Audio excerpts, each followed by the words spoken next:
મિત્રો એટલો અવાજ નહીં ચાલે, બંને હાથ ઉપર કરી મુઠ્ઠી વાળી અને તાકાતથી બોલવાનું છે. બોલો જય માંધાતા, જય માંધાતા. આજ રોજ દાહોદ જિલ્લા ખાતે લીમખેડામાં આપણી વચ્ચે લોક લાડીલા એડિયાપાડાના ધારાસભ્ય એવા ચૈતરભાઈ વસાવા માટે એકવાર જોરદાર તાળીઓથી એમનું સ્વાગત કરીએ. નરેશભાઈ, રાકેશભાઈ, પ્રહલાદભાઈ અને સમગ્ર દાહોદ જિલ્લાની ટીમ અહીંયા ઉપસ્થિત છે.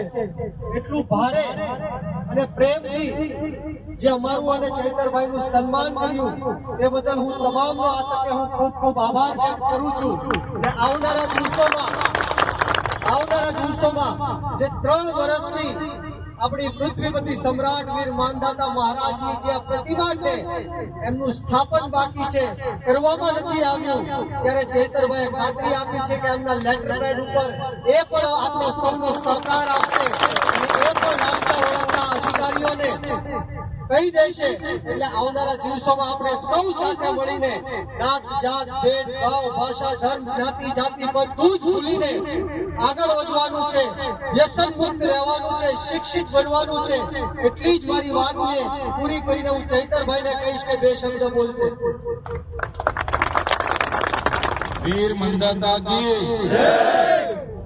આજના લીમખેડા ખાતેના કાર્યક્રમમાં ઉપસ્થિત મારી સાથે આમ આદમી પાર્ટી પ્રદેશના પ્રમુખ, યુવા મોરચાના અધ્યક્ષ એવા ગુજરાતભાઈ, નરેશભાઈ, રાકેશભાઈ અને કોળી સમાજના આગેવાનો, આદિવાસી સમાજના આગેવાનો. ત્યારે આપણે કોઈ પણ જગ્યાએ આવા વીર પુરુષની પ્રતિમા મૂકીએ છીએ.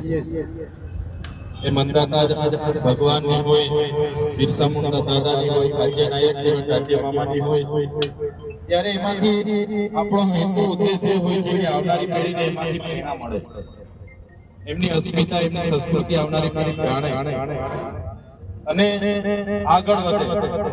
અને એ પ્રેરણા આપણે લેવા માટે જ આ પ્રતિમાઓ મૂકતા હોય છે. પણ કેટલાક લોકોને એ પસંદ નથી અને એના કારણે એ રોડ રાખતા હોય છે કે ભાઈ હવે અહીંયા બેસવા માટે એક નાના ઓટલાની જરૂર છે, બધાને દેખાય છે.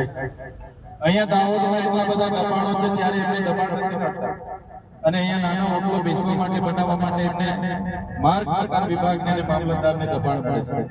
ત્યારે સાથીઓ આવનારા દિવસોમાં એકવાર આપણે બધા સાથે મળી રજૂઆત કરીશું અને પછી પણ નિરાકરણ નથી આવતું તો આપણે બધા ભેગા થઈને જે પ્રકારે લીમખેડામાં બિરસા દાદાની પ્રતિમા આપણે સ્થાપિત કરી છે નરેશભાઈની આગેવાનીમાં, એ જ પ્રકારે અહીંયા પણ કોળી સમાજ, આદિવાસી સમાજ, એસસી દલિત સમાજ અને તમામ સમાજના લોકોને આહવાન કરીને આ પ્રતિમાની સ્થાપના તો થઈ છે, પણ એને આવનારા દિવસોમાં એક સારું સુવ્યવસ્થિત સ્થાન બનાવી શકાય એ પ્રકારની આવનારા દિવસોમાં આપણે સાથે રહીને આયોજન કરીશું.